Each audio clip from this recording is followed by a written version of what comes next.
بسم اللہ الرحمن الرحیم۔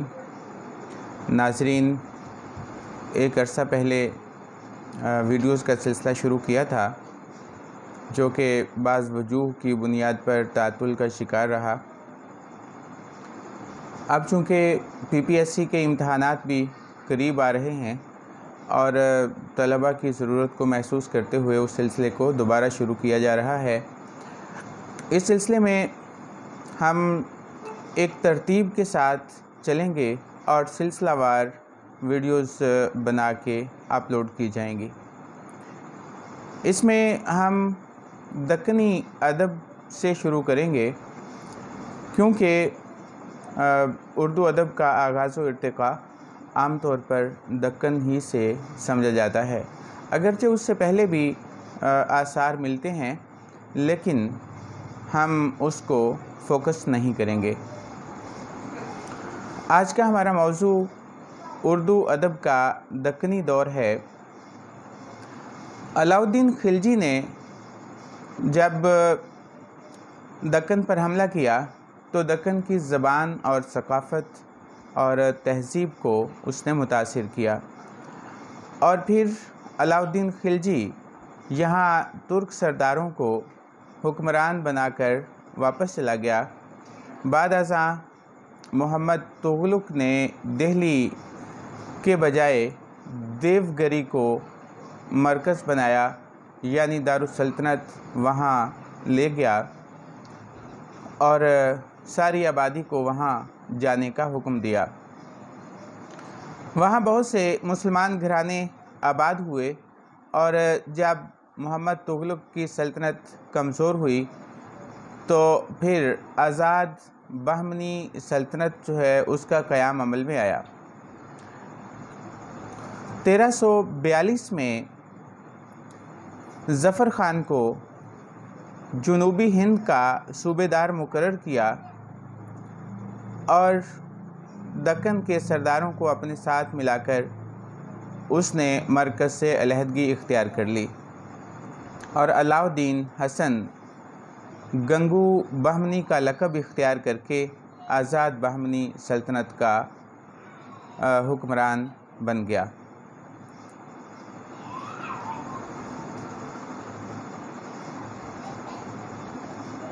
سلطان محمد تغلق نے دکن میں اپنے داماد سریر سلطانی عماد الملک کو نائب مقرر کیا، اور خود وہ سندھ اور پنجاب کی بغاوتوں کو ختم کرنے کے لیے چلا گیا۔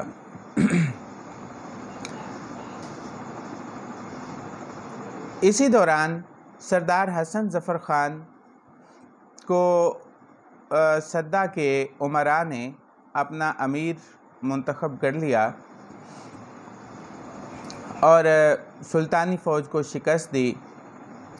عماد الملک جو شجاعت اور مردانگی میں اپنی مثال آپ تھا، اتفاقاً مارا گیا،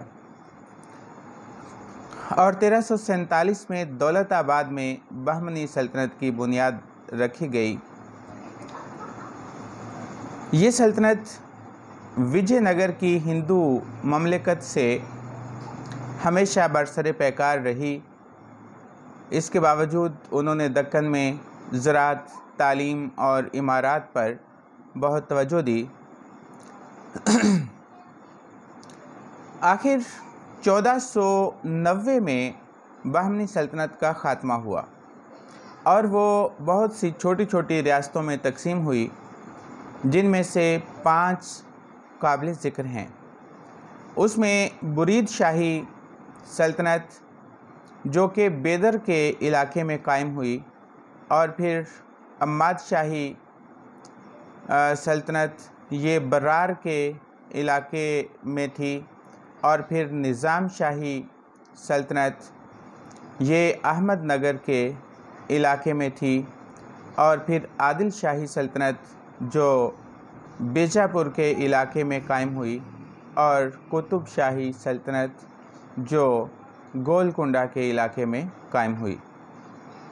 اگر ہم ناظرین اردو ادب کے حوالے سے بات کریں تو برید شاہی، عماد شاہی اور نظام شاہی سلطنت نے اردو ادب میں کوئی نمایاں کارنامے انجام نہیں دیے، جبکہ عادل شاہی سلطنت اور قطب شاہی سلطنت نے اردو زبان و ادب کو ایک سہارا دیا، جس کی وجہ سے اردو زبان و ادب آج جس نہج پر ہمارے سامنے موجود ہے، اس میں بنیادی کردار، اس کی بنیادوں میں عادل شاہی اور قطب شاہی خاندان کی کوششیں اور کاوشیں شامل ہیں۔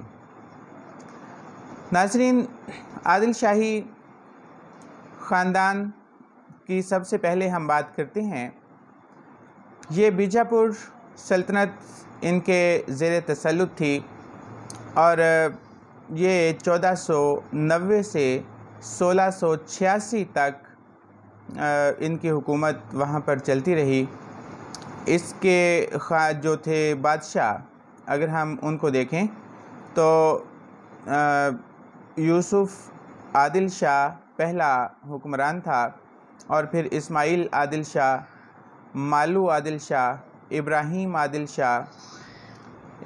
عادل شاہ اول، اور علی عادل شاہ، اور پھر ابراہیم عادل شاہ دوم، اور محمد عادل شاہ، اور پھر علی عادل شاہ دوم، اور سکندر عادل شاہ۔ یہ 9 حکمران تھے، جن میں سے یوسف عادل شاہ خود بادشاہ تھا، ابراہیم عادل شاہ اول اور ابراہیم عادل شاہ اور علی عادل شاہ دوم یہ خود شاعر تھے اور اردو زبان و ادب کی ترقی اور ترویج کے لیے کوشاں رہے۔ انہوں نے بالخصوص علماء کو اور ادیبوں کو، شاعروں کو دیگر علاقوں سے اٹھا کر اپنی سلطنت میں آباد کیا اور ان کے وظائف مقرر کیے۔